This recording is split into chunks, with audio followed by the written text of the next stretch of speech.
Allahumma ya Allah, bika asbahna, kwa kuvaana na hifadhi yako tumeingia asubuhi, au tumeingia asubuhi hali ya kuvaana na hifadhi yako, au tumesema hali ya kufunikwa na neema zako. Wa bika amsayna, yani dakhalna fil masa, na tumeingia jioni kwa neema zako, kwa hifadhi yako na msaada wako.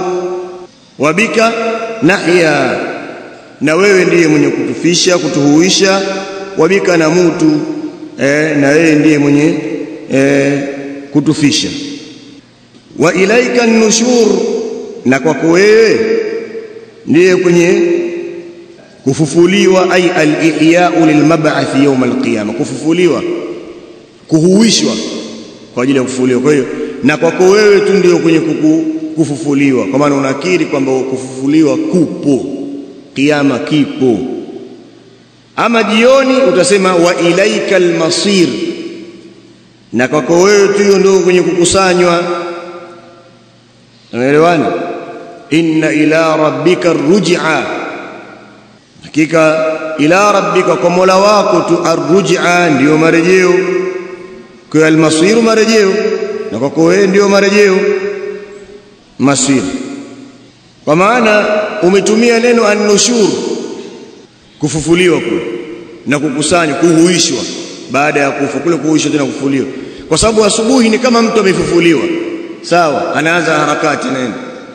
Na jioni ukisema wa ilaika al-masir, na kwako wewe ndio kwenye kurejeshwa, kwa sababu mtu anarudi kwenye harakati zake, analala kama amerudi tena kwenye kifo, sawa, kile ambacho amehuishwa asubuhi yake. Kwa hiyo maneno yamenasibiana kukaa sehemu zake. Asubuhi usema wa ilaika an-nushur, na jioni usema wa ilaika al-masir. Wanazungumza hivyo wanachuoni, wanasema hivyo kwa sababu usingizi ni mauti madogo, ni mauti madogo usingizi. Hatuwezi sisi kujitegemea tukaacha kumtegemea Allah hata kupepesa kwa jicho, kwa sababu mambo yetu yote Allah subhanahu wa ta'ala ndiye anayenisha. Kwa hiyo tusema bika nahya, pia Sheikh Al-Mubarak Furi rahimahullah anasema ay anta tuhyina, wewe ndiye unayetuhuisha. Wabika amsayna, wa nini, bika nahya wa bika namutu, na wewe ndiye unayetufisha. Kwa maana yastamiru haluna ala hadha fi jamii awqat, hali yetu inaendelea katika utaratibu huo. Wewe Allah unatupa uhai na kutufisha. Usiku unatufisha, mauti madogo tunalala, asubuhi unatuhuisha tena, asubuhi. Ndio hali yetu iko hivyo. Tumeelewana? Hiyo ni dhikri ya ngapi? Yani katika faida tunazopata ni pupa ya Mtume sallallahu alaihi wasallam katika kufundisha umma wake namna ya kufungamana na Mola wao, kuonekana kwamba kiyama kipo, wewe ndio unatuhuisha, wewe kule muda wa kufungamana na Mola wao katika harakati zao. Mtu asubuhi akiamka kabla hajaenda kwenye shule anayasema maneno haya. Lakini katika faida nyingine ni almuslimu ya'tarifu bi shukri wahibi an-ni'am ana al-layl wa taraf an-nahar, muislamu anakiri kwa kushukuru kwa yule anayetoa neema. Sawa, asbahna bika asbahna, tumefunikwa na neema zako, tumeingia asubuhi tukufunikwa na neema zako. Anashukuru yule ambaye amempa neema. Lakini pia katika faida kukiri, kukubali kwamba kiyama kipo, kwa sababu anaambia kwa ilaika al-masir, na kwa wewe ndio marejeo. Kwa maana kuna mambo ya hisabu. Wa ilaika an-nushur, na kwa wewe ndio kufufuliwa, kuhuishwa baada ya kufa, kufufuliwa huko.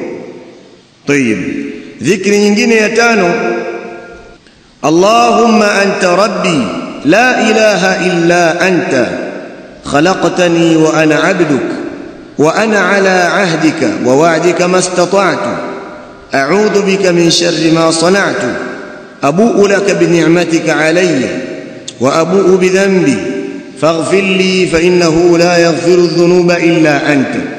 Hiyo ni dhikri nyingine. Dhikri hii katika fadhila zake pia katika Sahih Bukhari, anna man qalaha muqinan biha, atakayesema dhikri hiyo aliyakuwa ana yaqini hayo anayosema anayaqini katika moyo wake. Hina yumsi, wakati anapofikwa na jioni, famata, alafu akafa mtu huyo katika jioni hiyo na usiku huo, min lailati, katika usiku wake huo, dakhala aljanna, ataingia peponi. Wakadhalika idha asbaha, na pia akipambazukiwa na asubuhi, kama warada fi an rasulina sallallahu alaihi wasallam, kama ilivyokuja kutoka mtume sallallahu alaihi wasallam, kwa mtu akisema maneno hayo akafikwa na mauti, basi Allah atampa pepo. Hiyo ni sayyidul istighfar. Hii ni sayyidul, bwana wa istighfar. Allahumma anta rabbi. Mwanzo wa hadithi kuna bwana wa istighfar. Bwana istighfar ni Allahumma anta rabbi, ni bwana wa istighfari. Afdalu anwa'il adhkar, katika bora ya aina za adhkari hiyo, kwa sababu imekusanya maana za tauba. Tauba ndio maana ikaitwa sayyid al-istighfar. Allahumma, Allah, ndio Allahumma. Hadithi ya nani hiyo? Shaddad bin Aus radhiyallahu anhu. Shaddad bin Aus, Abu Ya'la anaitwa Abu Ya'la, ampokea hadithi 50 kutoka kwa Mtume sallallahu alaihi wasallam. Amekufa huko Baitul Maqdis huko mwaka wa 58 akiwa na miaka 75. Shaddad bin Aus ampokea sayyidul istighfar. Mtume sallallahu alaihi wasallam ambaye sayyidul istighfar an taqula Allahumma anta rabbi la ilaha illa anta. Mwanzo kabisa wa asubuhi yako unasema maneno haya, ewe Allah, anta rabbi. Na kuna matamko mengine yamekuja, sitoyataja, nitatoshika na hiyo. Anta rabbi, wewe ndio Mola wangu mlezi, msimamizi, mfalme mwenye kutawalia mambo yangu yote, mlezi, neema zote zangu kutoka kwako. La ilaha illa anta, ila maabuda bihaqqin, hakuna maabudu wa haki ghairuka, usiyekuwa wewe Allah. Khalaqtani, umeniumba mimi, wa ana abduk, hali ya kuwa mimi ni mja wako. Umeniumba na mimi ni mja wako, umeniumba mimi na mimi ni mja wako. Ndio unakiri ule udhalili kwa Allah subhanahu wa ta'ala, ule unyenyekevu na kujivunja kabisa kwamba wewe huna nguvu kabisa mbele yake na unahitaji msaada wake Allah ta'ala. Kwa umekiri ile ilahia mutlaqa kwa Allah ta'ala, anta rabbi wa ana abduk, khalaqtani wa ana abduk, wa ana ala ahdika, aya tauhid. Na mimi ala ahdika, nipo katika kutekeleza ahadi yako, na mimi nipo juu ya ile ahadi yako ya tauhidi, ahadi ya Allah aliyochukua watu wakiwa katika migongo. Allah subhanahu wa ta'ala anasema kwenye Qur'ani, wa idh akhadha rabbuka, katika surati al-A'raf, nakumbuka pindi akhadha rabbuka min bani adama, alipochukua Mola wako mlezi, min bani adama, kwa bani adam, mtoto wa Adamu, min dhuhurihim, kutoka migongoni mwao, katika migongo yao. Min dhuhurihim, akachukua ni dhurriyatahum, kizazi chao. Wa ashhadahum, na akawashuhudisha, ala anfusihim, juu ya nafsi zao, akaambia alastu bi rabbikum, je, mimi si Mola wenu mlezi? Qalu bala shahidna, wakasema bala, kwa nini? Shahidina, tumeshuhudia. Ndio hilo wanalieleza hapo, anayekusudia aya hii kwamba Allah yeye alitoa kizazi katika bani Adam kutoka katika migongo yao, akawashuhudisha katika nafsi zao kwamba Allah yeye rabbuhum wa malikuhum, yeye ndio Mola wao mlezi na yeye ndio mmiliki wao, mfalme wao, mmiliki ni yeye Allah. Na akawashuhudisha kwamba hakuna mwabudiwa wa haki isipokuwa yeye Allah subhanahu wa ta'ala. na amewaumba kwa sababu ya hiyo ibada. Makusudio, Allah alitoa katika bani Adam, katika migongo ya Adam, akatoa kizazi, akawashuhudisha kwamba je, mimi sio Mola wenu? Kwa hiyo akachukua ahadi ya kumwabudu Allah peke yake. Kwa hiyo ile ahadi unayosema wa ana ala ahdika, na mimi nipo kwenye ile ahadi yako, kwa maana ile uliyotushuhudisha kwamba mimi sio Mola wenu, kakiri mimi nipo katika ile ahadi kukupokesha wewe peke yako bila kukushirikisha, sitokushirikisha. Kwa hiyo kumbuka pindi Allah alipofanya hivi, akachukua ahadi kutoka kwao, kwa maana pale aliposema kwamba kutoka katika migongo yao dhurriyatahum, kwa hiyo baadhi ya kizazi akachukua kutoka katika migongo akakishuhudisha. Kwa hiyo tukisema Allahumma ni khalaqtani wa ana abduka wa ana ala ahdika, na mimi nipo katika ahadi yako ile ambayo ilichukua ahadi yako katika migongo, wa wa'dika, na nipo kwenye kiada chako Allah Ta'ala alichoahidi Allah kwamba yoyote atakayekufa bila kumshirikisha Allah atamuingiza peponi. Kwa hiyo mimi nipo katika ile ahadi yako, ahadi niliyochukua kwa wa wa'dika, na nipo katika miadi yako wewe na kiada chako ambacho kwamba yoyote atakayekufa bila kukushirikisha ataingia peponi.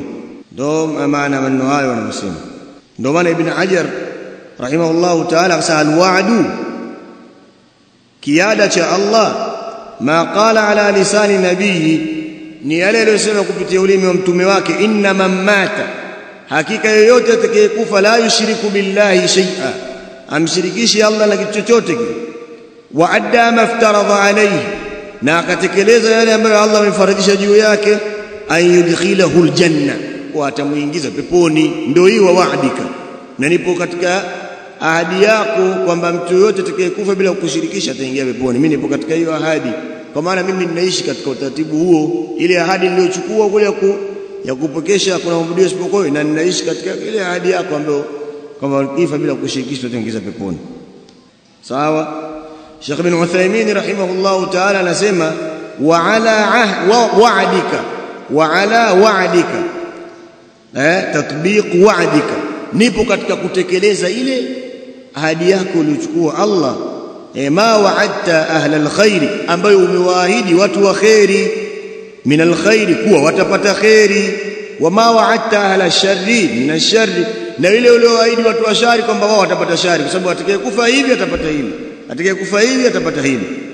Walakin ana ala wa'dika ay fil khair, lakini mimi nipo katika ile ahadi yako ya khairi, sipo katika ile ahadi ya shari kwamba atakayeasi utamuingiza motoni. Mimi nipo katika ile ahadi ya khairi kwamba atakayefanya wema atapata pepo.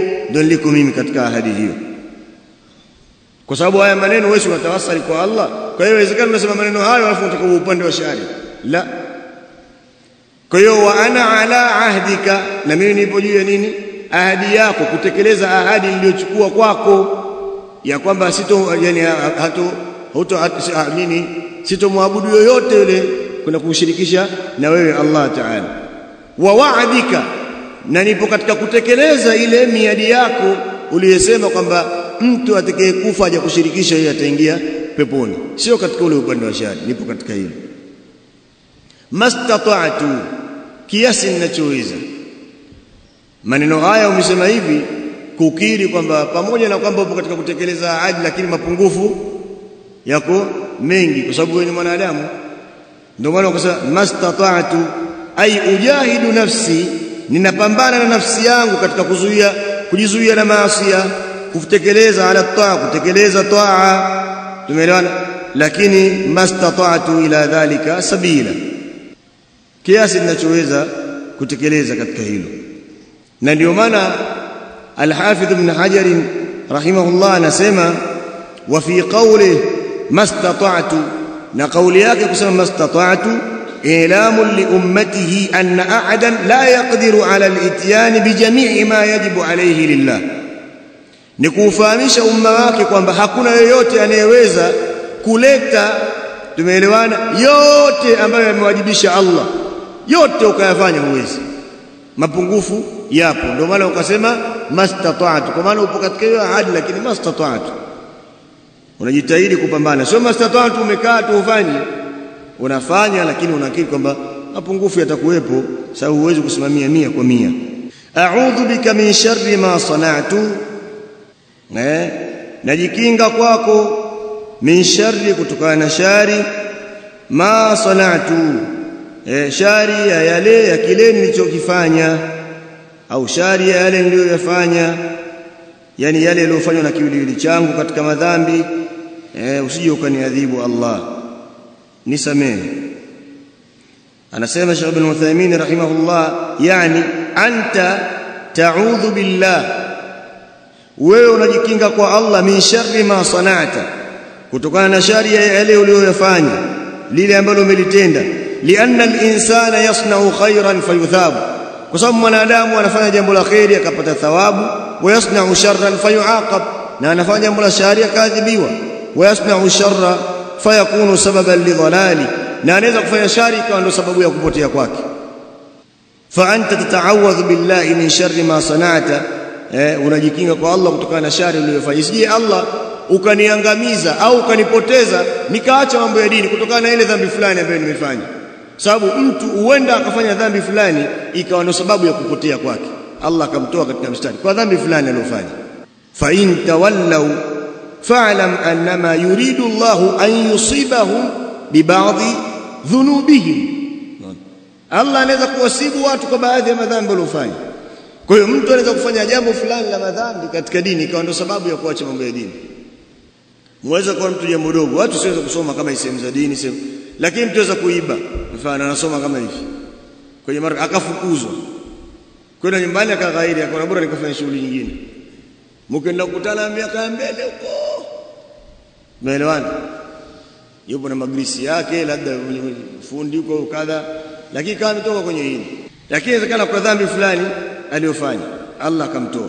Kwa hiyo mtu kusema kwamba mastata'tu, kiasi ninachoweza, umeelewana, ni kama vile kukiri kwamba wewe una mapungufu katika yale unayofanya. Kwa hiyo Allah asije akakuangamiza kwenye dhambi fulani uliyofanya kwa sababu mapungufu unayo.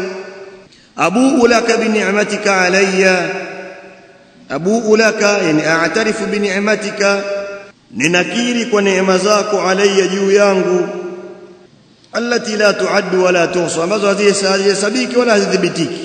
Abu laka yani uqirru bi ni'matika, nakiri kwako kwa neema zako juu yangu. Wa abu bi dhanbi, na nakiri madhambi yangu, pungufu ulionayo unakiri kwa Allah subhanahu wa ta'ala. Anasema Ibn Hajar rahimahullahu ta'ala, wa abu laka bi dhanbi, yani wa abu bi dhanbi ay a'tarifu aidan, na pia ninakiri. Wa qila maanahu ahmiluhu bi raghmi, maana nyingine hiyo usema wa abu bi dhanbi, tumeelewana kwamba na ninatenda mimi madhambi pamoja kwamba ninachukia, na ninakiri mimi kwamba kweli ninafanya dhambi pamoja na kwamba ninachukia. Wanasema maana yake ay la astati'u sarfahu an, siwezi kuepuka tu ninayatenda lakini sipendi. Tumeelewana hapo? Waliosema hivyo pia faghfir li. Kwa hiyo kama hali iko hivyo, Allah wewe umeniumba, mimi ndio mja wako, mimi ni mja wako, ninajilinda kwako na shari ambazo ninafanya, mimi nipo katika ile ahadi yako ya kukuabudu wewe pekee yako bila kushirikisha, na nipo katika kiada chako ya kwamba mtu akitenda khairi atapata pepo. Yote nasema kiasi ambacho ninaweza natekeleza, Mola wangu, ninakiri kwako kwa neema ulizonipa, ninakiri madhambi yangu. Kama hali iko hivyo, faghfir, basi nisamehe Mola wangu, kwa maana umejidhalilisha hali ya mwisho kabisa. Faghfir li, nisamehe. Fa innahu la yaghfiru dhunuba illa anta, kwa sababu la yaghfiru dhunuba, ni mambo yalivyo, hakuna kusamehe madhambi illa anta, isipokuwa wewe Allah peke yako. Huwa ahlu taqwa wa ahlu maghfira. Kwa hiyo katika faida kuna kudhihirisha kwa Allah subhanahu wa ta'ala khudhu, unyenyekevu. Sema anta rabbi, ithbatu rububiyya, kukiri ahadi iliyochukua kwa Allah subhanahu wa ta'ala. Allah alichukua kwa waja wake wakiwa migongoni, akachukua kizazi sehemu akawashuhudisha kwamba ile ahadi wewe unaikumbuka kwamba ipo, mmechukua ahadi kwa Allah kama mtu mshirikisha, hiyo ahadi wewe unaikumbuka, kila siku unasoma maneno hayo asubuhi na jioni, nakiri ile ahadi Mola wangu kwa mimi sikushirikishe. Hilo pia tunaliona katika hadithi. Lakini pia katika dhikri hii ni tumeona kwamba mja ni wajibu kuwa na tahadhari kwa Mola wake, huenda Allah kabadilisha hali. Sio umesema pale katika madhambi yale tulivyoona kwamba kusema mastata'tu, kwamba ana mtu anaweza kufanya dhambi Allah akakutoa katika khairi kabisa. Kwa hiyo tuwe na tahadhari, mtu usione kwamba dhambi hii tu haina neno. Allah anakuondosha baraka jambo lako la khairi kabisa, akaondosha baraka kwa sababu ya dhambi fulani ulitanguliza kufanya. Hivyo tu kadhalika mambo ya dini na mambo mengine, watu na mitihani mbalimbali mitaani, kuna miamala mbalimbali, kuna mambo ya pesa za watu, kuna kadha, kuna mitihani. Mtu ukafanya jambo basi watu wakakosa uaminifu na wewe kwa dhambi fulani ulifanya, Allah akaondosha ile uaminifu katika nafsi zao kwako. Hata ukiishi miaka watu huyo waaminiki dhambi uliyofanya. Kwa hiyo tuna mapungufu mengi na Allah ndiye anastiri. Fa huwa sittiru sahibul ghufrani. Allah ni sitiri, sio satari. Allah jina lake sio satari, ni sitiri ndio jina. Kwa hiyo mtu addu sitiri